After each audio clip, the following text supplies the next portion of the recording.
หมอยสุงค่าเมื่อได้เป็นวันที่8เดือนธันวาคมที่11ปี2025เป็นวันเสาร์ในตอนในข่าวใส่หมอหอมมีข่าวเงาลองใหญ่เกี่ยวเลยลองป้ายอยู่หลีมาฟังเตือนปันพี่น้องเฮาในออมีนางยิงก่อหนึ่งสั่งซื้อขี้ผึ้งตั้งอ่อนลายมาใจดื้อเมื่อแต่ใจได้กอลีอยู่เพราะว่าใจหึงๆกว่าเหย้าไหนผิวเนื้อหนังมะนางลายเหลียงกำเมื่อหนังนางงูในออเมื่อวันที่7เดือนธันวาคมที่11ปี2025ในมีข่าวเงาออกมาว่า มีนางเยียงก่อหนึ่งอายุมี40ปีจื้อฮ้องว่าถิงถิงมันนางนั่นสั่งซื้อขี้เพิงต่างออนไลน์มาตาผิวเนื้อผิวหนังมันเมื่อแต่มันได้ก่อผิวเนื้อหนังมันนางใน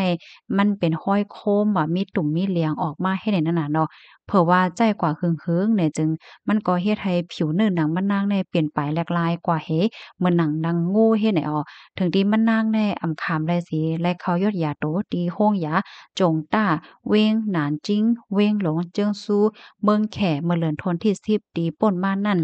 ทิ้งลัดในว่ามันนางซื้อขีเพิงต้าผิวเนื้อผิวหนังใน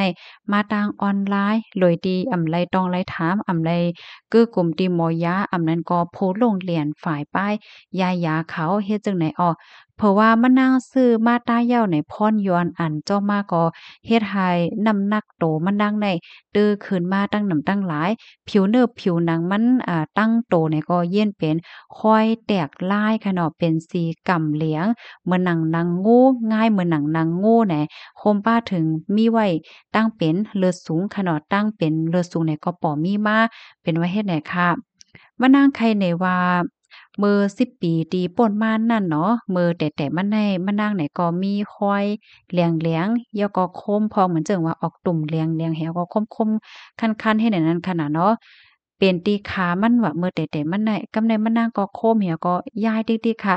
ย้ายกว่าย้ายมาแหนอันตั้งเป็นเนี่ยก็มันก็แผ่ลงกว่าเอาหนังไว้ไผ่แผ่โตตั้งโตเฮ็ดเนี่ยเนาะมันนางก็ฮู้ว่าแต่ละเฮ็ดหือยอดยาเย้าหลาในเนี่ยว่านนำคำใจเนาะกำนั้นมันนางเนี่ยก็เข้าใจหาข้อมูลทางอินเทอร์เน็ตเหี่ยวก็ไล่กว่าครบทบหันขี้ผึ้งตาผิวเนื้อผิวหนังอันเปิ้นจองยาเน้อออนไลน์เฮ็ดแหนเนาะ ก้นที่อันเปิ้นขายนั้นแต่ก็ลาดว่าขี้ผึ้งอันในเป็นยาตีเตาะยาสมุนไพรอันมีมาจากเมื่อก่อนเมิ้นซื่นเฮ็ดให้เนาะมันไหนก็เตจังยดยาไล่ตั้งเป็นผิวเนื้อผิวหนังกูเจอกูเมียวยาว่าเป็นห้อยเจ็บห้อยเย็นห้อยตุ่มห้อยคมห้อยคันจังหือก็ยดยาไล่เฮ็ดเนี่ยเนาะกำนั้นไหนมันนางเนี่ยก็สั่งซื้อมาค่ะ เผอว่าสั่งซื้อมาเหยาในเมื่อแต่ต้าแต่ก็ลีอยู่เนาะสั่งซื้อมาเหยาซื้อมาเหยาซื้อมาเที่ยงค่ะเป็นหลายปอกหลายกำค่ะเนาะเพราะว่ามันนับสอนด้วยเงินอันซื้อขี้ผึ้งมาใจในได้ก็เป็นกว่า100,000หยวนแต่ตรงเงินไทยอยู่454,000เฮง363หยวนไหนอ้อเมื่อแต่ใจตื้อได้ก็อะโลไว้พ่อนปางมันได้ไว้เปใจเนี่ยค่ะว่านะใจปุ๊บก็ผิวแน่ใครว่าหายปั๊บ เฮ็ดแหน่เนาะมานั่งก็บ่นว่าโอ้โฮยาตัวเนี้ยกว่าอันที่เฮ็ดให้ผิวเนื้อผิวหนังเฮาปอกมาหลีแทงกำนึงได้เฮ็ดแหน่เนาะเปะซ้ำว่าเมื่อแต่มันแน่อะเนาะต้ายายดยาเหย้ามันหายมันแค้นมาเฮ็ดจั่งเนี่ยนะก้อยน่ะว่าข้าวยามสืบมาข้าวยามสืบมาเนี่ยจึงอันป้าอยู่หลีมันนางเนี่ยก็เปลี่ยนไปแลกหลายกว่าเตื้อฮาวแก้มเตื้ออำอยู่หลีมาเลอเสเก่าให้แหน่นะมันนางเนี่ยมีฝางหางจังหือปอซี่มีมาล่ะเพราะว่าเนี่ยจึง โตมะนางในมันจะมีกว่าห้อยเหลียงห้อยเหลียงกำๆเหลียงๆเหมือนจังหนังนางงูเนี่ยซัมพอเต็มก่อเซงค่ะเหลือเซนั่นตีขาตีแขนจังได๋ก็กายต้องโคนไข้หักแล้วก็มือเน็ดว่าเฮ็ดไหนเนาะมะนางก่อมจังหืออะว่าคำแล้วเนี่ยก็เต็บตัดก็หาหมอยานั่นน่ะนะเพราะว่าหมอยาเขากดทัดด้วยว่าซังว่าจังไหนแหวก็อ่า ปัญหยายดหยาปันมะนางก็เคียนมาอยู่พองเฮ็ดไหนแต่ก็ยังฮู้แตกแรงว่ามะนางในเตสึกเฮ็ดจังหือกว่าเที่ยงจอกมะนางเตจ้อยดาราคอมปานีอันเฮ็ดออกยาอันในอยู่หือแลจังไหนอ้อขี้ผึ้งต้าผิวเนื้อผิวหลังผิวเนื้อผิวหนังอันว่ามานั่นน่ะเนาะมันเป็นยาเปิดตาเตตามือมันคมมันคันว่าซังว่าเฮ็ดแหน่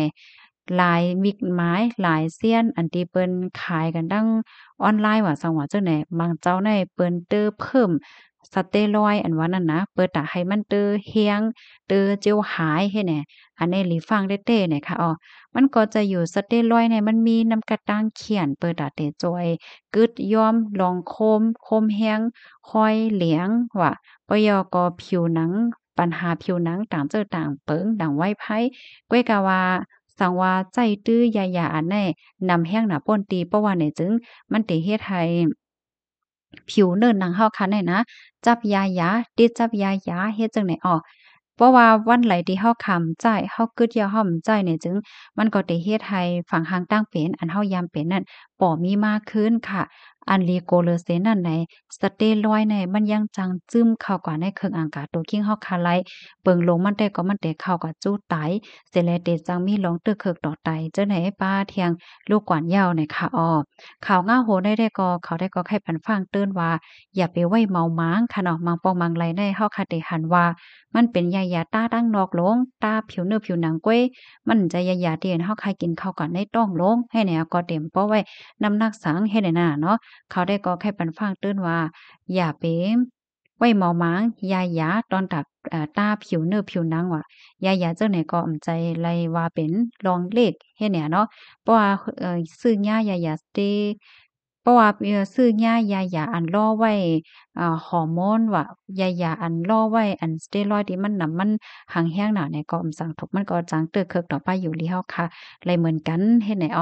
ปะย่อก็ตอนตัดพี่ๆน้องๆเฮาค่ะก็เลยดีอยู่หลีกินหวานเป็นซังอยู่เสเมียวเพราะว่าอำเป็นแห้งหนาในคัดใจอย่าไปบ่ใจตื้อยาหยา